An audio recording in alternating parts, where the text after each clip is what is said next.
We also uh, talk about the role of DOACs in cancer-associated thrombosis, because that has been the Achilles heel for management of thrombosis.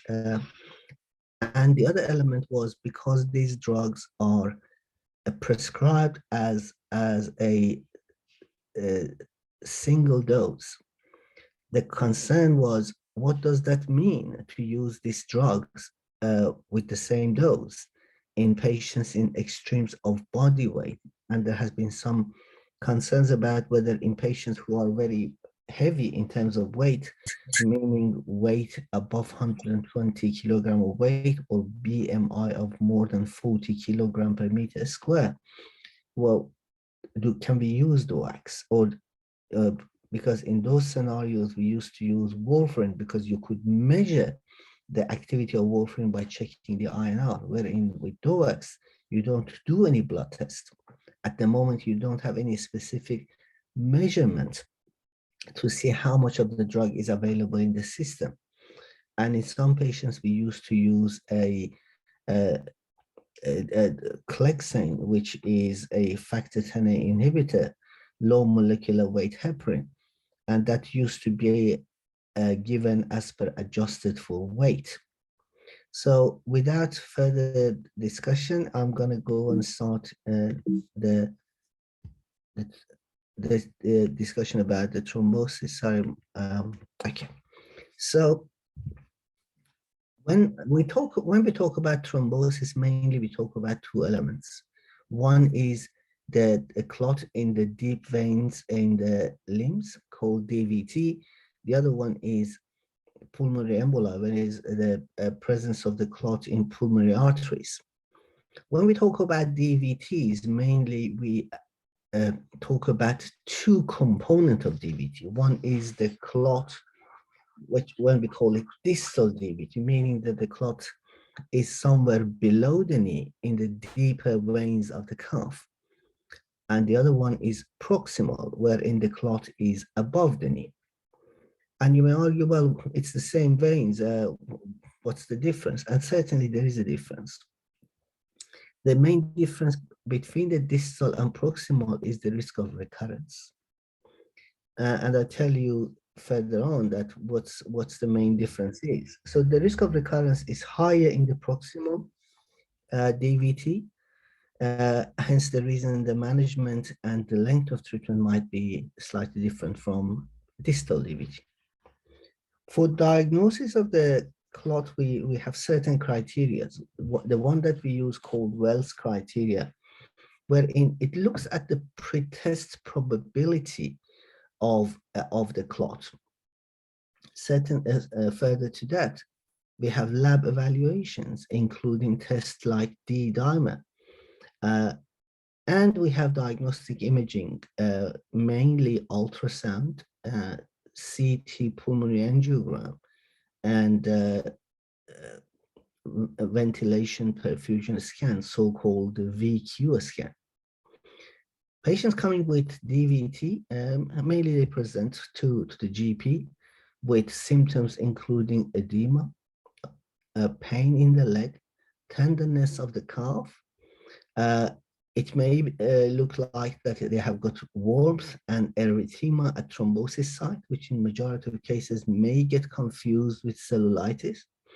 Or they may have clinical symptoms of pulmonary emboli, mainly shortness of breath, chest pain, pleuritic chest pain, meaning chest pain on deep breathing. They may have hemoptysis. But in the majority of cases, they may not have any symptoms at all. And they may basically present with collapse. In one of the recent studies, 1 in 6 patients who presented to the emergency department with a collapse was found to have pulmonary emboli. So this is very important for us to make sure that when the patient presents with collapse, we consider the possibility. One of the other presentations, which is unusual, nonetheless, we do see it from time to time. Patients may present with wheeze, and instantly everyone hears the wheeze, they think about two elements, either could it be asthma or could it be heart failure, wherein actually one has to consider the possibility of PE. If this patient never had asthma in their lifetime, why should they develop asthma overnight? And if the patient doesn't have any cardiac disease to begin with, why should have the cardiac failure on presentation? So something to be considered. What are the main concerns with that? I mean, the DVT mainly, it's a nuisance. It has got pain, it has got discomfort. Nonetheless, PE can embolize and leads to pulmonary emboli. About 40% of patients may have silent PEs. People with DVT may develop recurrent symptoms. And one of the main concerns with DVT is that when you have DVT in the vessels, it leads to inflammation inside the endothelium. And that may lead to problem with the valves, which prevents the blood coming down inside the veins. And they develop a failure of the valve, leading the blood, which has to move with contracting the muscle and go up, and subsequently the valve closes and doesn't allow it to come down. But if you have got dysfunctional valve, following the muscle contraction, the blood goes up, but again, slide away straight away. And that causes swelling in the leg, extravasation of the fluid in the vessels outside. Therefore, they get skin discoloration, swelling of the leg, and ongoing pain and discomfort. So what about PE? PE usually categorizes in 3 elements. One is, we call them massive PE. What does that mean? Massive PE means that a patient presents with significantly low blood pressure. The definition is systolic blood pressure of less than 90. They are hemodynamically compromised. And you need to do something straight away for these patients. In majority of these patients, you end up giving the patient thrombolysis, meaning that you give them certain medication to dissolve the clot.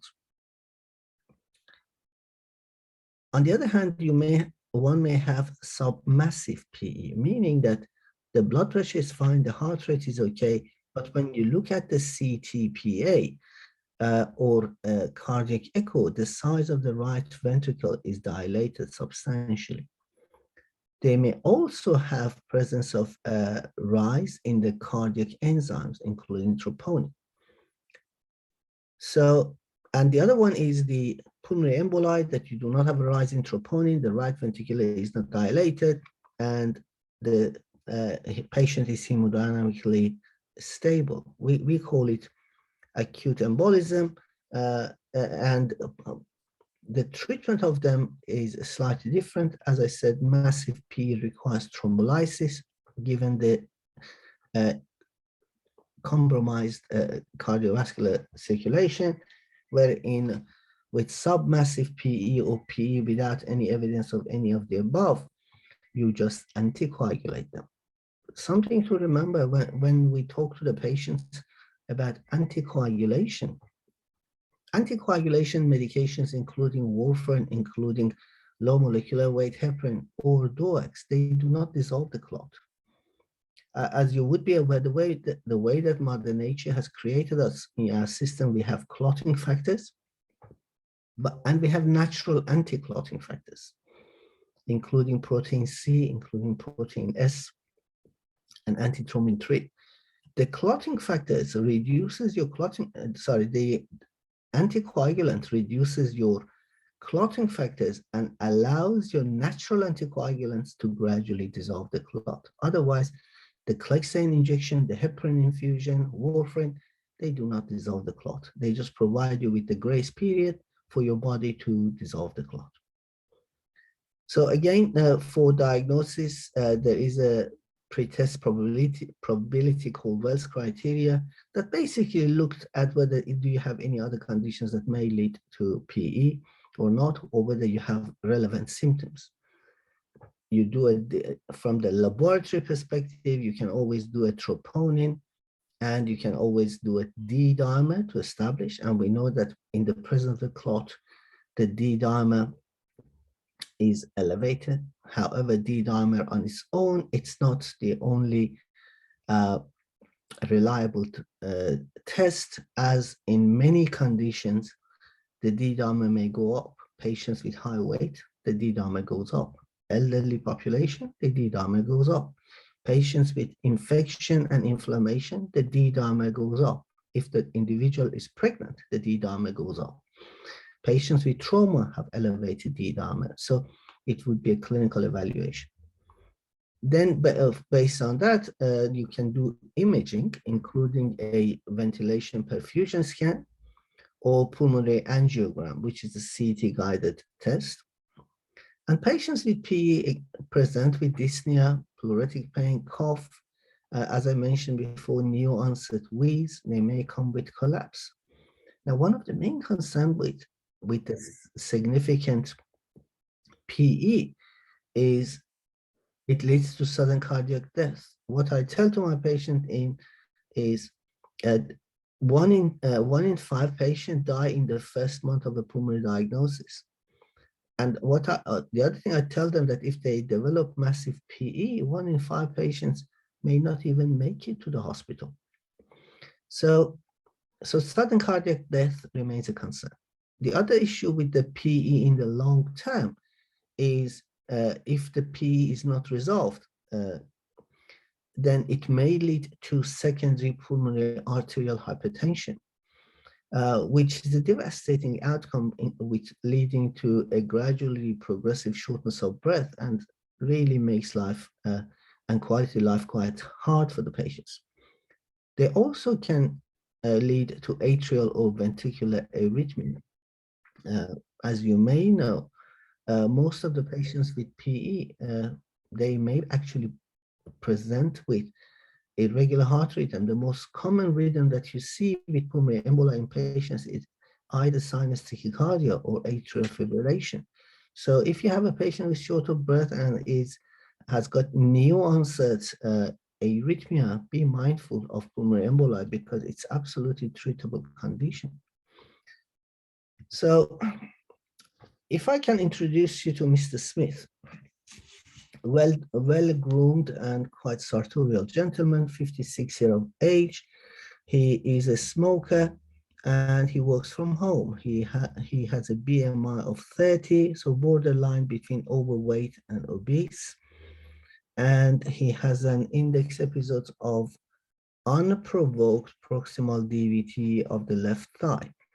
Now, I mentioned about unprovoked, and I expand on that because when we talk about provoked versus unprovoked, that makes a huge difference in management of pulmonary emboli or DVT in the long term. The main reason for that is if the clot is provoked, means that the risk of recurrence is low. If it's unprovoked, it means the risk of recurrence is pretty high. And I'll give you some numbers later on. When I say provoked, meaning that a patient has been immobile for more than 3 days, had a recent surgery, had a long-haul flight, has been on hormone replacement therapy, or has underlying conditions, including nephrotic syndrome, inflammatory bowel disease. Wherein unprovoked is, well, you don't know why it happened. So this gentleman presented and was treated with rivaroxaban, which is one of the newer oral anticoagulants, which is an anti-factor Xa inhibitor. And the way that you start treatment with rivaroxaban, you give them treatment for 3 weeks as a high dose, which is 15 milligram twice a day. We call it induction dose. And after the 3 weeks, they get switched to a daily dose of 20 milligram a day. And usually they get reviewed by the local GP or the doctors in hematology clinic following that. So we know that there is a strong association between pulmonary emboli and DVT. What does that mean from your perspective? We see lots of patients coming to the hospital with DVT, but we don't check for pulmonary emboli because at the end, the management is the same. But it's important to know that 90% of pulmonary emboli are the result of DVT.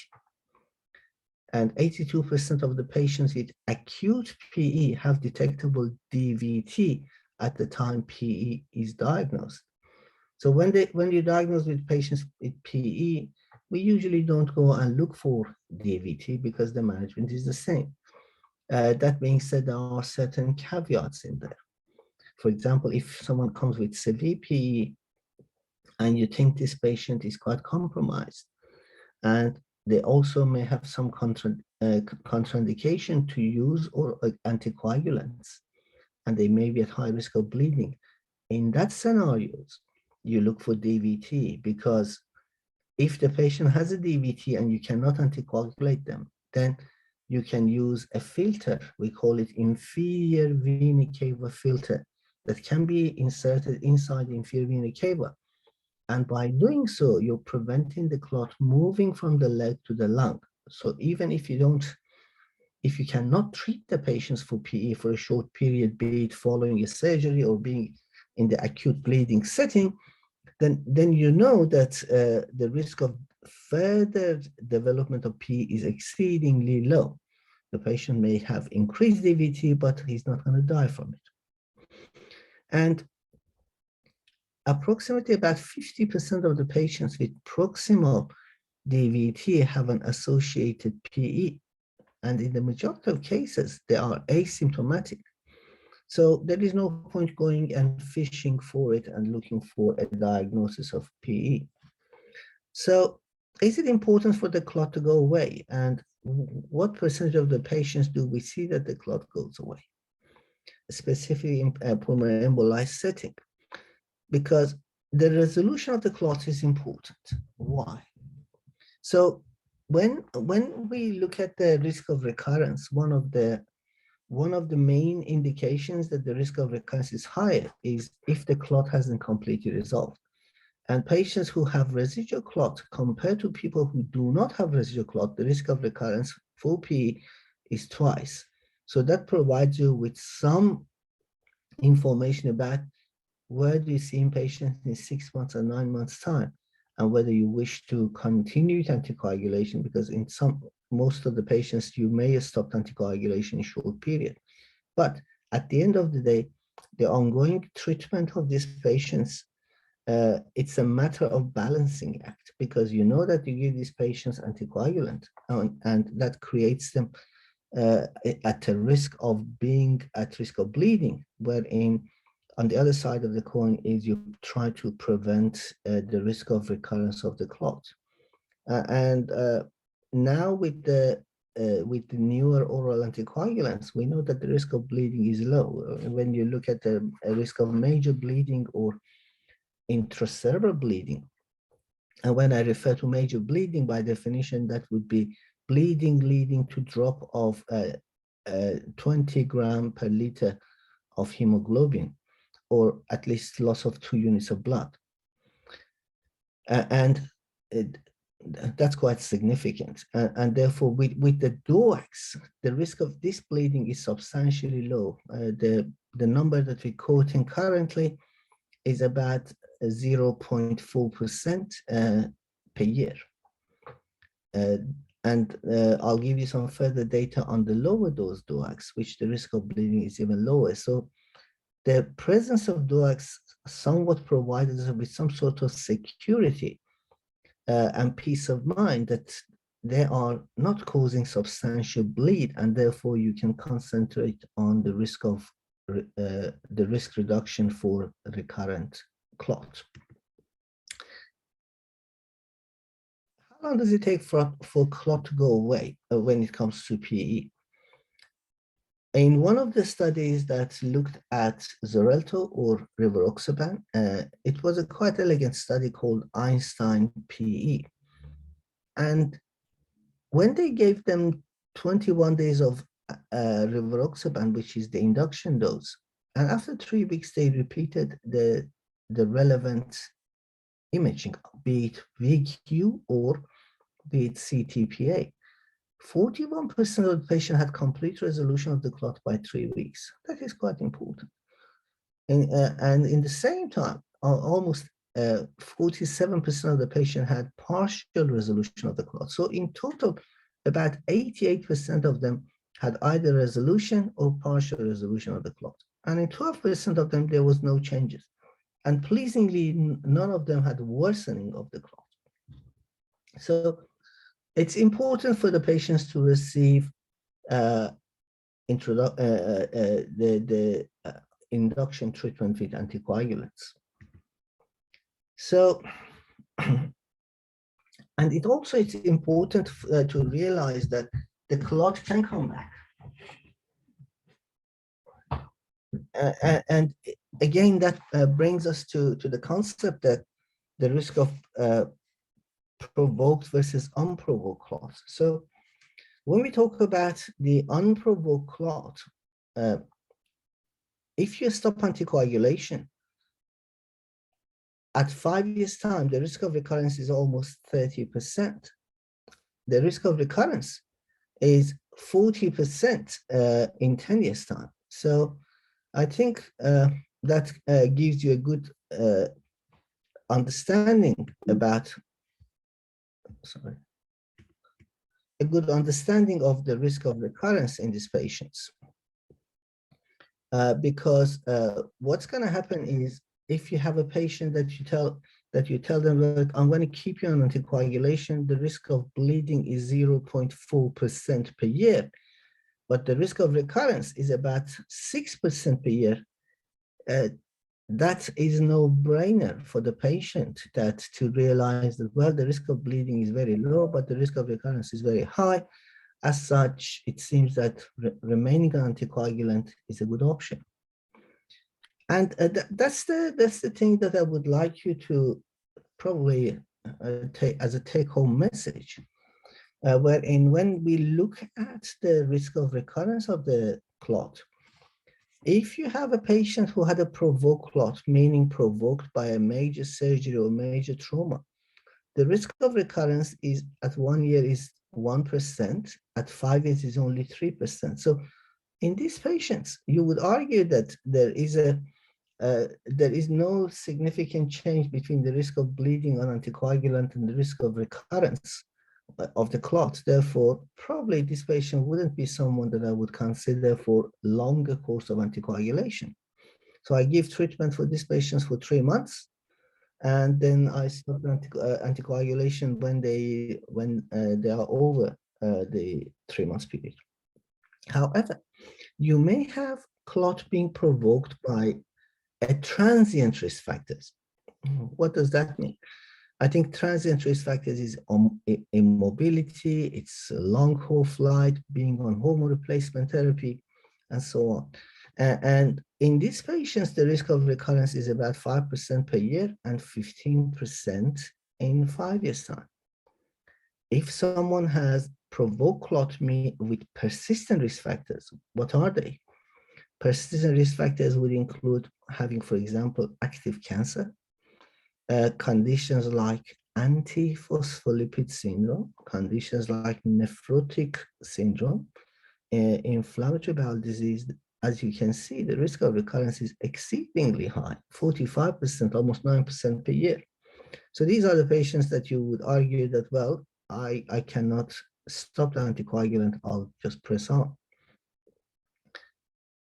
That brings me to the concept of distal versus proximal. So when you look at the unprovoked distal versus unprovoked proximal, if you have a clot in proximal DVT, meaning that it's above the knee, the risk of recurrence is 30% in 5 years. But if it's below the knee, meaning that distal DVT, the risk of recurrence is 15%. That's a huge difference.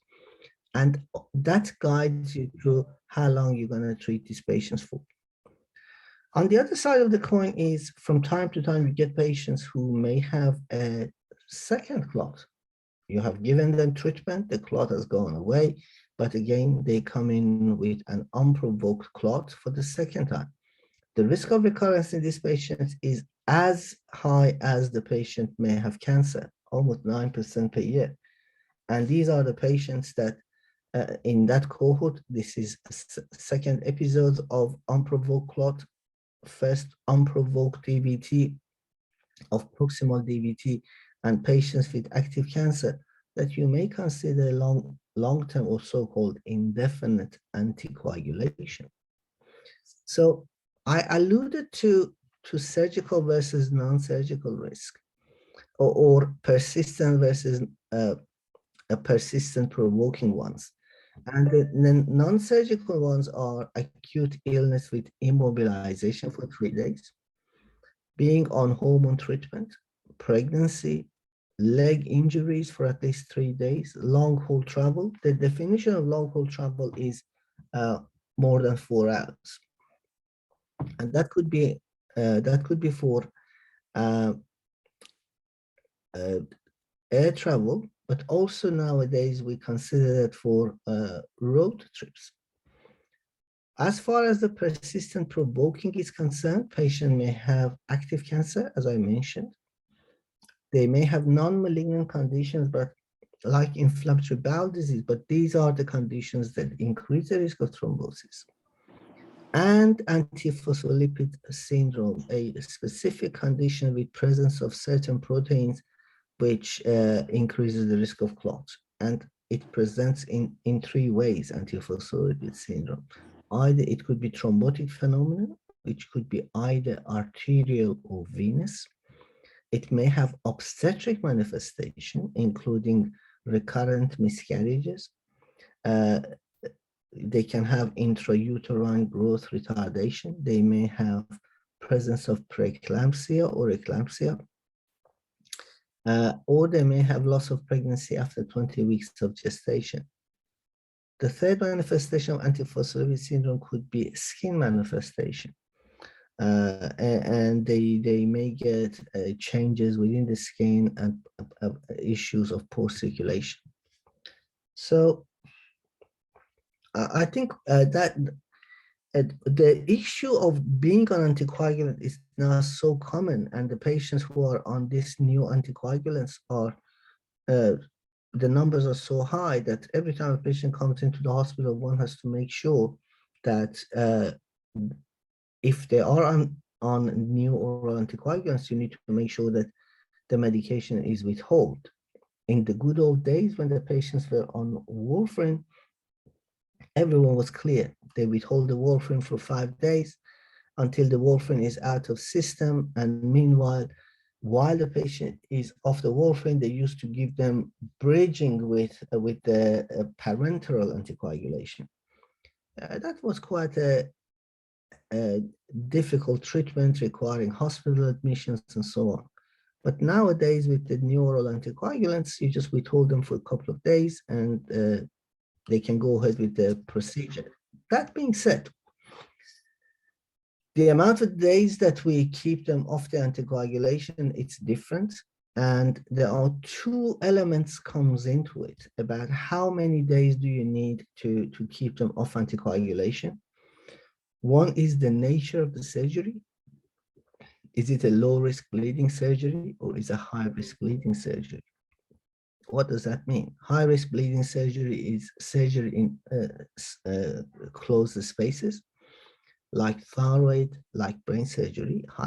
Low-risk bleeding is simple procedures, lymph node biopsies, intra-abdominal surgeries. Therefore, we have to have some sort of active planning to get these patients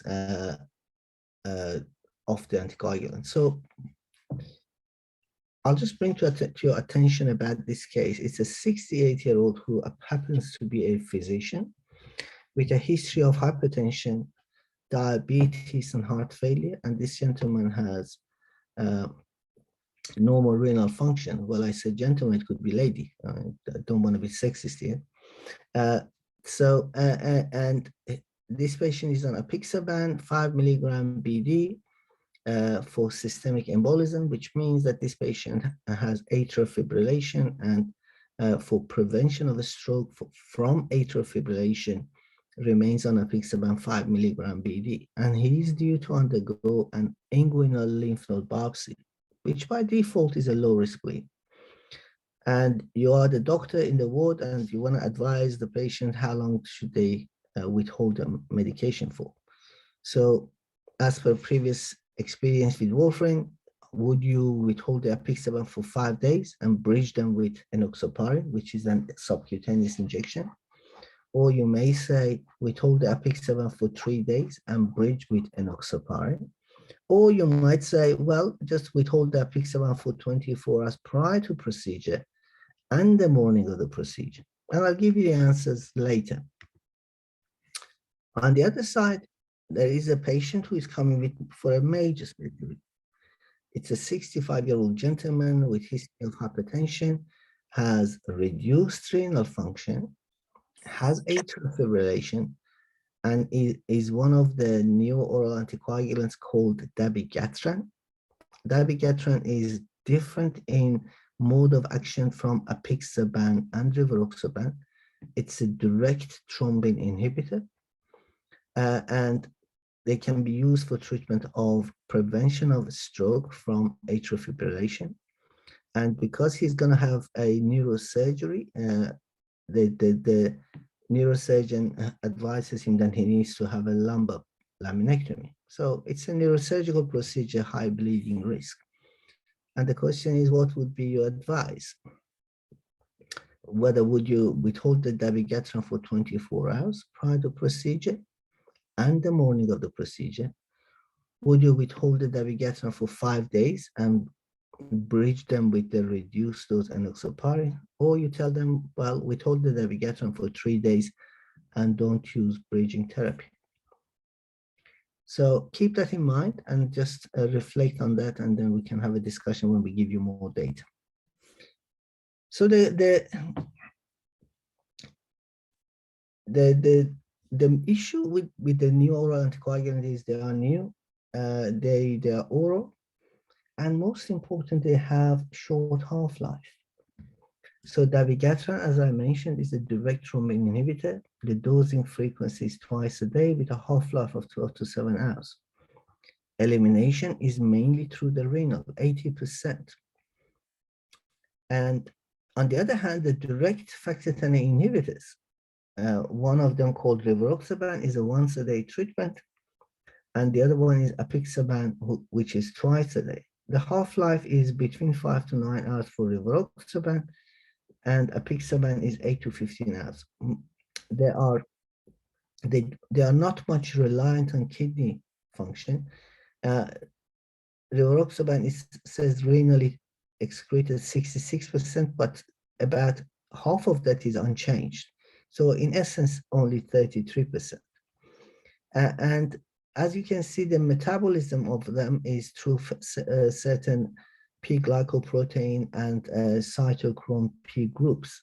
But the saving grace for these drugs are they do not interact with many medications like the way that warfarin did.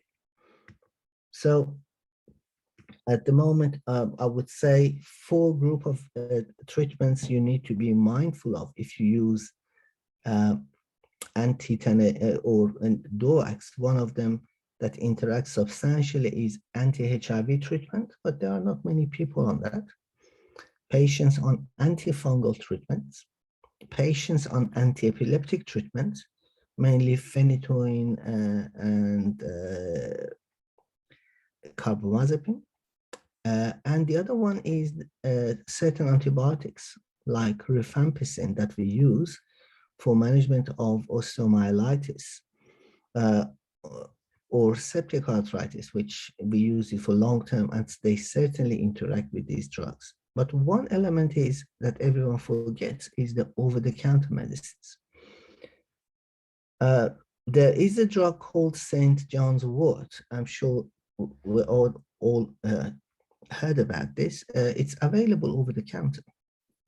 And certainly St. John's wort have significant interaction with DOACs. Therefore, if they are on it, you should advise them to come off it.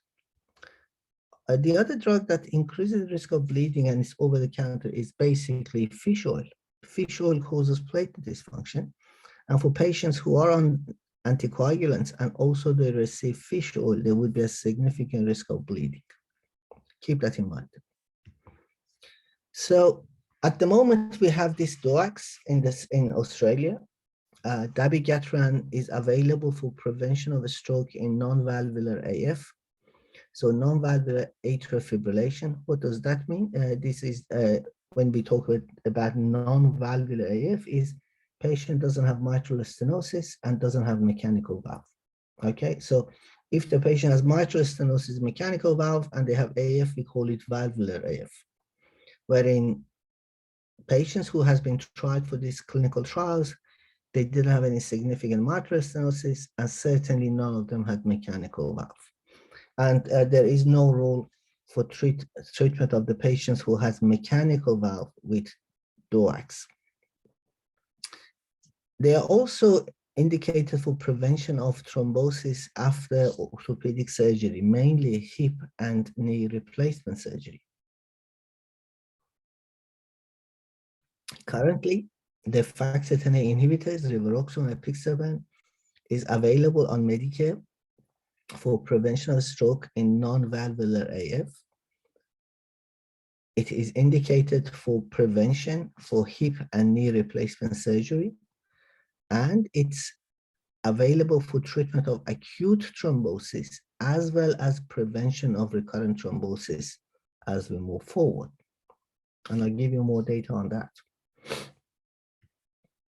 So we mentioned about this DOACs, and this DOACs certainly can cause bleed.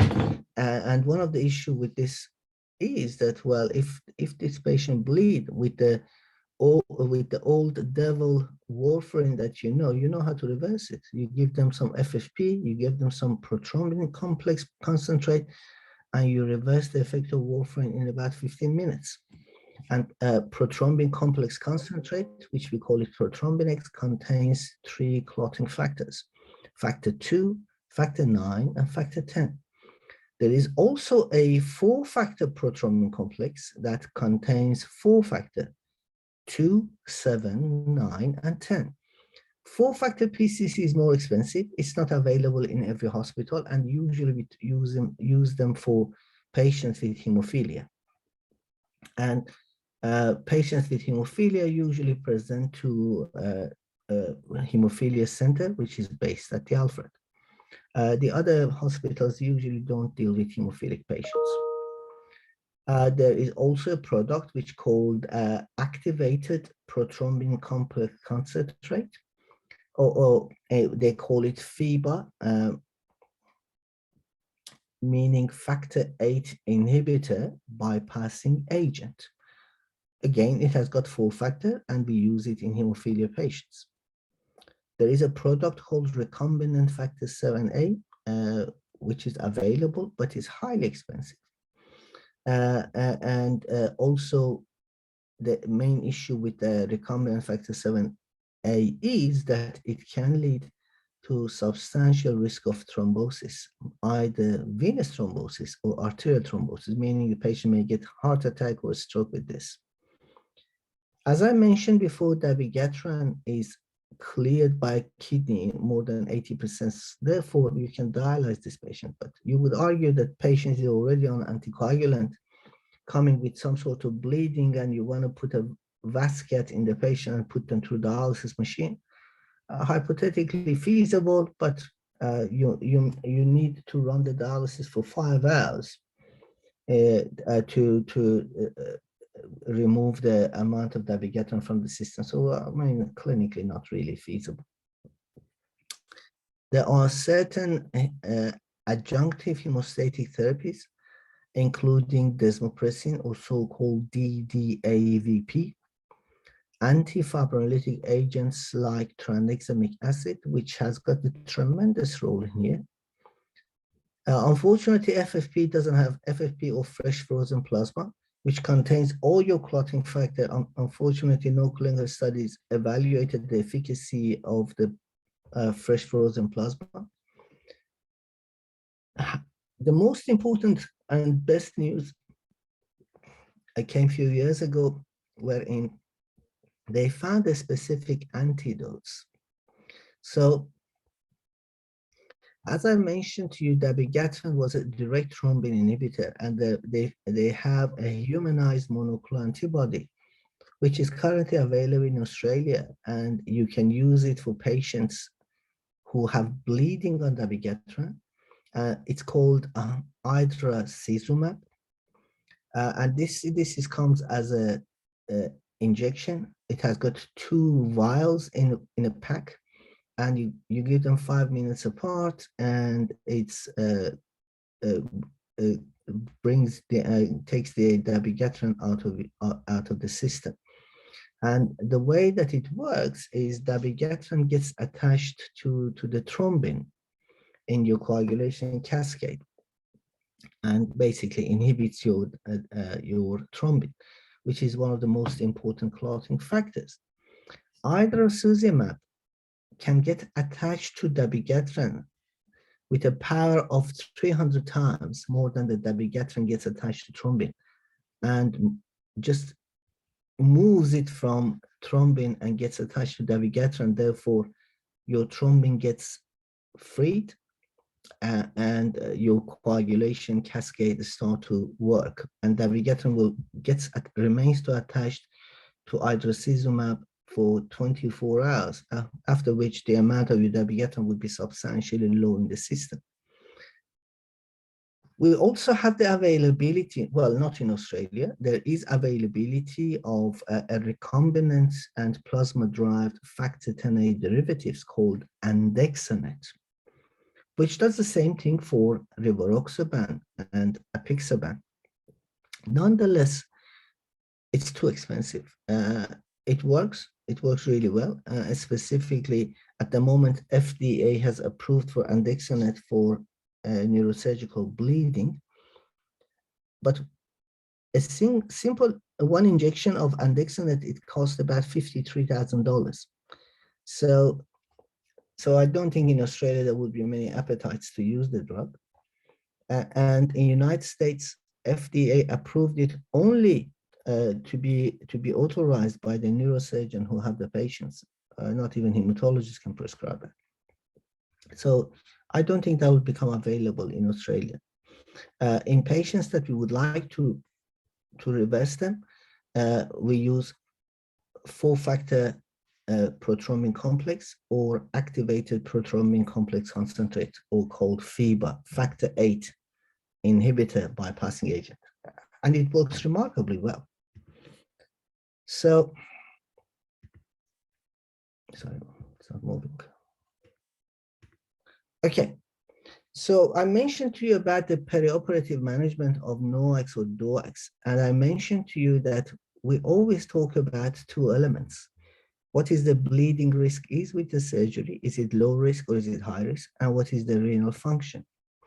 So in essence, if someone has a normal renal function and the patient has low bleeding risk for surgery, we just withhold the drug for 24 hours and the patients can go ahead with the planned surgery. However, if the patient has high bleeding risks for surgery and has a renal impairment, then you withhold the drug for at least 3 days. In dabigatran's case, you hold it for 4 days, but 3 days would be more than enough. That's a 5 half-life of the drug. So remember these 2 numbers. 1 day if low bleeding risk with normal kidney function, and 3 days if high bleeding risk with deranged kidney function. That brings us to our patients, which I'll come later. So as I mentioned, if you have patients before surgical intervention, sees NOACs more than 72 hours if the renal function is impaired, okay? And we do not bridge these patients with any clexane. 3 days is not a significant amount of time to increase the risk of any clotting. Therefore, the use of any parenteral injections is not justified.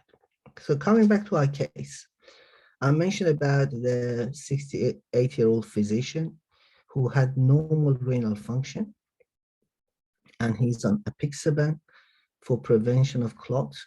or stroke from atrial fibrillation, and he's undergoing a lymph node biopsy, which is a low bleeding risk surgery. So in this case, normal kidney function, low bleeding risk surgery, I think we would be comfortable to say we told the apixaban for 24 hours prior to procedure, and morning of the procedure, go ahead with your plan. What about the other one who is going to have a laminectomy, which is a neurosurgery, and the patient is on dabigatran, and the patient has reduced renal function, and I think you would be comfortable to say just withhold the dabigatran for 3 days and don't use any bridging therapy. So without any further ado, I just further expand on thrombosis, because for some reason it used to be taken quite lightly to having a clot, but no one even acknowledged that it has got a significant impact on patients and the healthcare system. In Australia, about 17,000 people develop thrombosis each year. And VTE, or venous thromboembolism, is a major cause of health-related economic loss. That was 1.7 billion for Australia in 2008. I'm not a punter, but I can guess how much Bitcoin would have costed in 2008 and how much it would cost now for 1.7 billion. And the other issue is it's a chronic and frequently recurrent disease. So we have to make sure that we are well aware of that and we communicate with all the relevant team members about this. So the NHMRC provided some guidance for patients who had clots and about improving our communication with the patients, how we do a VTE prevention plan, and balancing the risk of thrombosis versus bleeding, how to inform the partner with, and we provide a partnership with the patients about management of thrombosis. How do we communicate this about prevention planning, and what's the best prevention methods might be, and how we communicate with the next team that the patient's care would be transitioned from. So documentation of all of this is of significant importance. So I'm going to bring you to some clinical ground, and I tell you what has changed, because yes, we can use DOACs for treatment of patients, but we didn't have much data about extended anticoagulation of patients with cancer or extreme of body weight. So extended anticoagulation is extremely important because, as I mentioned to you, if someone has got a first unprovoked proximal VTE, they have 30% chance of recurrence. The therapeutic anticoagulation major risk in the past was about 2 or 3% per year. However, with the DOACs, the numbers are much lower, and I alluded to 0.4%. So with warfarin, for the last 50 years that we used them, they tried to lower intensity, but the efficacy was reduced. Therefore, it didn't work. And they said, well, now we have these DOACs, can we do something better? Can we reduce the intensity and see what happens? So there were two drugs, apixaban and rivaroxaban. I just briefly mentioned to you that they had a large number of patients, 2,400 in the apixaban arm. There were patients who had a unprovoked proximal clot or PE, and they treated them with apixaban as per protocol, 5 milligrams twice a day. And they come to 6 to 12 months and they say, well, how do we randomize them? And in about a third of them, they continued with 5 milligram BD. A third of them, they reduced the dose to 2.5 milligram BD. And a third of them, they gave them nothing. And this is the recurrent rate. When you look at 2.5 milligram for patients who were treated for 6 to 12 months with full dose apixaban, they reduced the apixaban dose to 2.5 milligram and they compared to 5 milligram. In 12 months time, the lines is completely superimposed itself. There is no difference whatsoever in the risk of recurrence if you go on to 2.5 milligram versus 5 milligram. Of course, if you're on placebo, the risk increases. That's understandable. Further to that, they said, well, that's great. Efficacy is wonderful. What about the safety, meaning the risk of bleeding? And look at this. Apixaban 5 milligram, the red line is apixaban 2.5, and below is placebo. There was no difference in the bleeding rate with apixaban 2.5 milligram and placebo.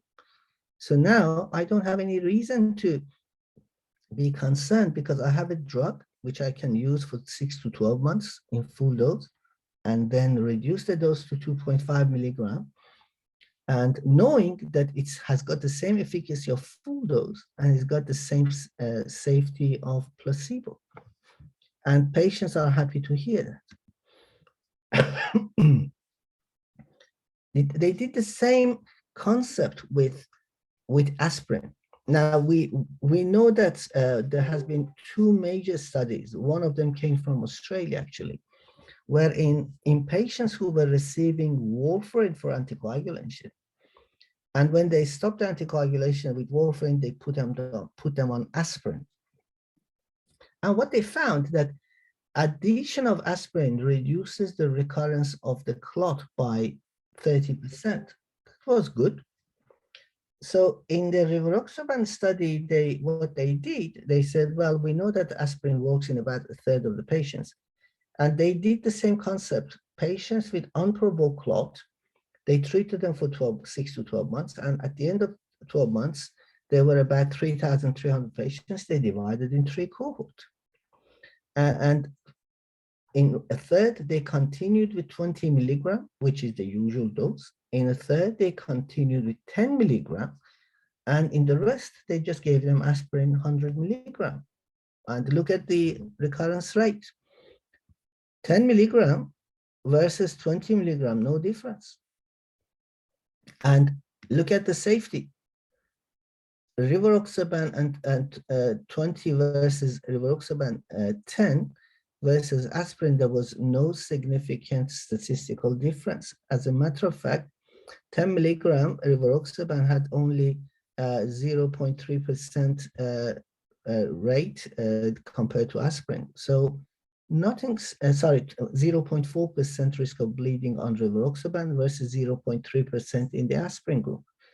So I think the data is quite convincing, and based on this 2 data, now we have changed the practice. And for the last 2 years, we use maintenance rivaroxaban and apixaban for patients who we have treated for 6 to 12 months. And then we reduce the dose for rivaroxaban to a maintenance dose, which is 10 milligram a day, 50% reduction from the full dose.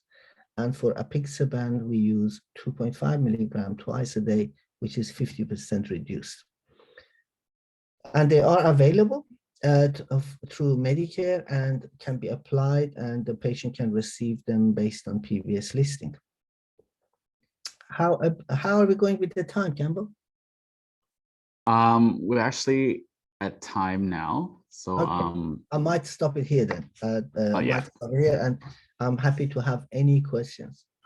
Yep. So I've got a few questions that has been sent in the chat and also sent to me privately. The first question is from S. How does inflammatory bowel disease increase the propensity for clots? Okay. Any inflammatory conditions can lead to increased inflammation and raises the amount of interleukin-6 and interleukin-2 in the system. And that can cause endothelial dysfunction and increases to platelet aggregation and increase in the coagulation. Yep. Thank you so much for that. And this is a follow-up to that question.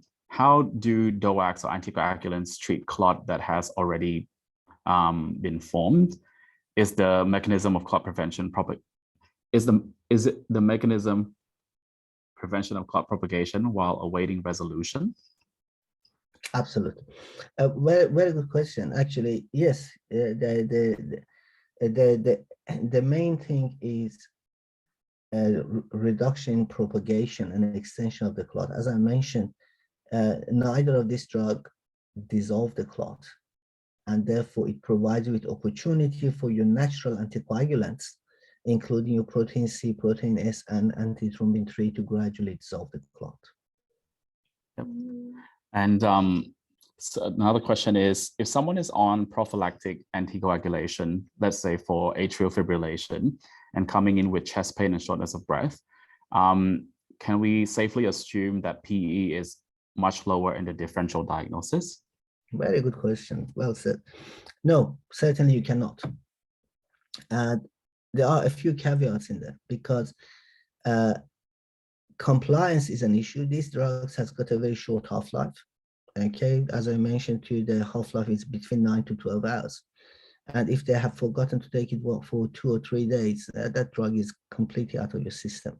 The second thing is most of people tend to ignore the possibility of drug-drug interactions, and they may have been on certain medications which reduces the efficacy of the drug.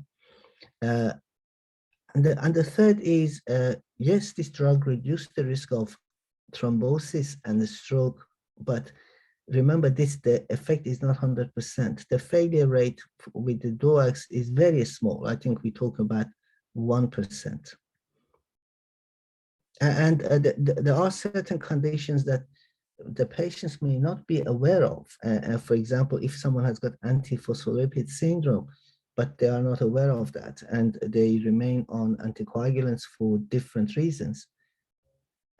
Anticoagulants in the majority of these patients with DOACs does not work. And therefore, those people needs to be checked, and they have any other, for example, antiphospholipid syndrome, then you need to change actually the DOAC to warfarin, which is the best treatment options for antiphospholipid syndrome, or Clexi. Yep, thank you so much for that. Hi, Professor. Thank you very much for your talk. I also have a quick question on PE. So, for example, in the ED setting, we see a lot of chest pains. And then, you know, there's the PERC score to rule out PE, and then also Wells score and D-dimer to help you differentiate. So how would you clinically utilize those things to help you decide if we should go down the PE pathway or somewhere else? Good question. Look, at the end of the day, D-dimer, unfortunately, emergency setting, I don't find it to be very helpful. And remember, the whole concept of pretest probability is to see whether the patient needs to have an imaging study. That's the whole concept of it. At the end of the day, I think your clinical acumen helps you a lot. And I think if your pretest probability shows that the patient remains at risk, and clinically, if you think you haven't found any other reasons to justify that, I think you need to go and have the imaging done, because the chance of missing it may have devastating outcomes. Thank you so much. So that leads to another question. Is there any role for repeat imaging before cessation of treatment? Good question. I always do that. I always repeat the ultrasound if they have DVT before I consider stopping treatment. And I always repeat whatever imaging they had, including VQ scan and CTPA, if they had a PE. Why am I doing this? Because that would be the benchmark and the baseline for future references. So if you have a patient who has PE and hasn't completely resolved the clot, if you don't know it by the time that you stop your anticoagulation, if the patient comes 10 days later with some chest pain and you do a CTPA, and you don't know whether they had residual clot, you will assume that this is a new clot, which is not the case. Same concept applies to DVT. So it provides you the baseline for future references, which makes the treatment in the future much easier.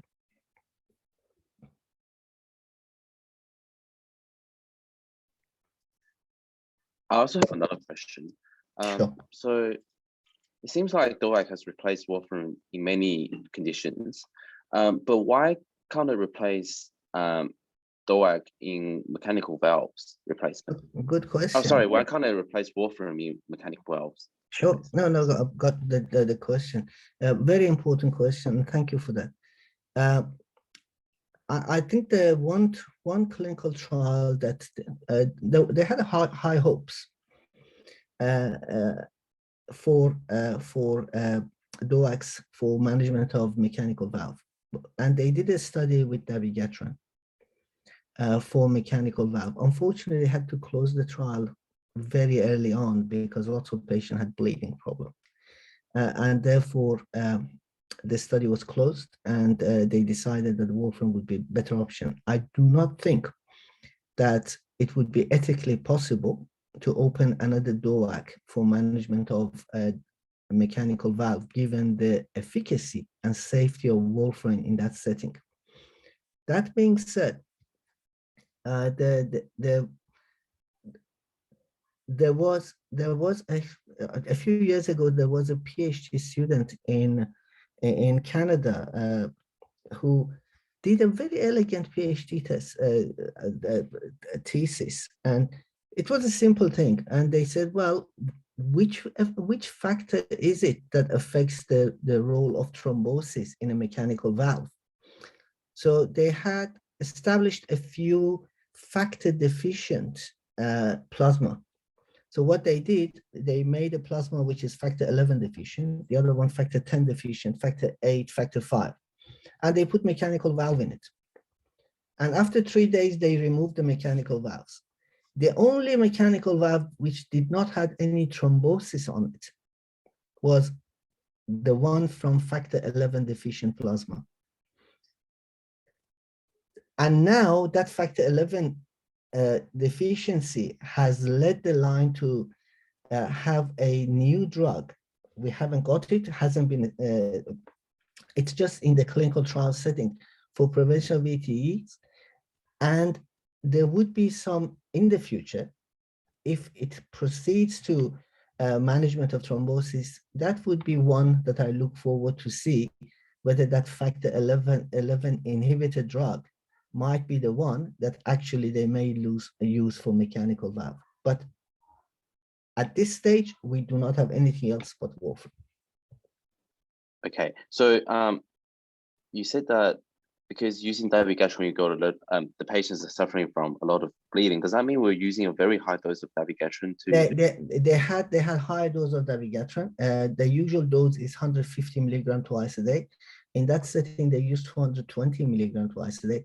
But 100 milligram twice a day would not work in that setting. And again, those patients had mechanical valve thrombosis anyway, and they had bleeding on top of that. So it had both thrombosis and bleeding. So if the high dose of dabigatran hasn't worked and hasn't prevented the clot, then probably it's going to be very difficult to justify putting another direct oral anticoagulant like factor Xa inhibitor, because you really don't know what the dose might be. Okay. I don't think it's going to happen. And I haven't seen any studies to date that contemplated that. I mean, the question is, you do it because you know that you're going to improve the outcome. Warfarin has got the best outcome. And you don't worry about the weight, you don't worry about the height, you have an INR to test for with the new direct oral anticoagulants. We do have the test to check for the amount and efficacy, but we call them anti-factor Xa levels. But those tests to this date has not been validated even for thrombosis. So even if you tell me, throw a number for me, say, oh, I did a factor Xa level for this patient who is on apixaban or rivaroxaban, what does that mean? I would say probably means nothing. If it's not there, I know that the drug is out of system, but if it is there, I don't know how much effective it's going to be. We don't have validation. Yeah, thank you so much. No problem. And the only time we do that factor levels for DOACs is if the patient going for surgery, or if the patient is having a major bleeding. So you want to do a level, see how low the level is, because if the level is very low, the likelihood of your DOAC contributing to bleeding probably is unlikely. Thank you so much, Professor. So you've shown us a few studies that kind of found long-term benefits in using low-dose DOACs for preventing recurrence. Has that been adopted in like clinical practice at the moment? Oh, absolutely, absolutely. This is the current guidelines. So over the last, we started using apixaban for maintenance in the last 5 years, and we started using rivaroxaban as a maintenance in the last 2 years. And is that a lifelong course, or is there a set duration? So yes, exactly. So this is the argument point, wherein you have a drug like apixaban. When you give that at the maintenance dose, you know that the safety is as good as placebo with a bleeding risk of 0.2%, meaning 1 in 500. Wherein you have a patient with unprovoked clot with a risk of recurrence of 6% per year. So in those patients, you keep continuing with that. Absolutely. If anyone has any question, please feel free to pop it in the chat or unmute yourself. Otherwise, we might conclude it here. Thank you so much, Professor Ali, for setting aside your valuable time to give us a talk. Absolute pleasure. It's been a pleasure, and happy to do it anytime. Thank you so much. And also, there are a few people in the chat asking for the next part of for this part of the presentation, which wasn't addressed. So, would you be happy to share your slides? Absolutely, yes. So I can send you my slide, and I'll send it. I send the slides to you. I'll be more